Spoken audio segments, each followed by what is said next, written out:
As I walked out one morning to get me some coffee, I wandered down to Brady's as I do usually. But when I turned the corner, no Brady's did I see. I only saw a great big hole where Brady's used to be. Much to my consternation, I looked into the deep. The awful things I saw there, they caused my skin to creep. From out of that dip abyss came the piteous sounding cries of all the souls trapped in amongst the restaurant supplies. The poets and musicians and visual artists too, and those concerned with fashion design were all amongst the crew. Carpenters and potters and revolutionaries were caught amongst the wreckage of the place that once was Brady's. For 20 years and longer these souls in Brady's dwelled, all drinking Bonnie's coffee and eating Lear's well. So much creativity had passed through those doors, but now among the tangle their talents were no more. I turned my face away then from looking in that hole. The tears that I was shedding so shook me to the soul. I looked then for some token, an omen or a sign, to guide my feet, to still my heart, to pacify my mind. And when I turned around then, this sign was what I saw. Grub and grab developers, new owners under law.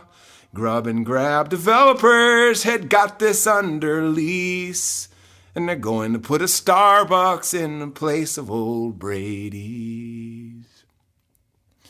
My tears then turned to anger in this promise I did make, to fight with all my heart and soul for Bonnie's Brady's sake.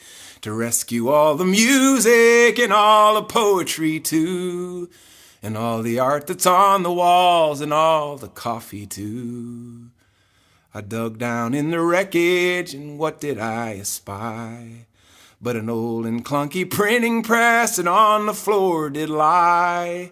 I recognized it all at once, it was the Shelley's press, but in a former lifetime it belonged to SDS.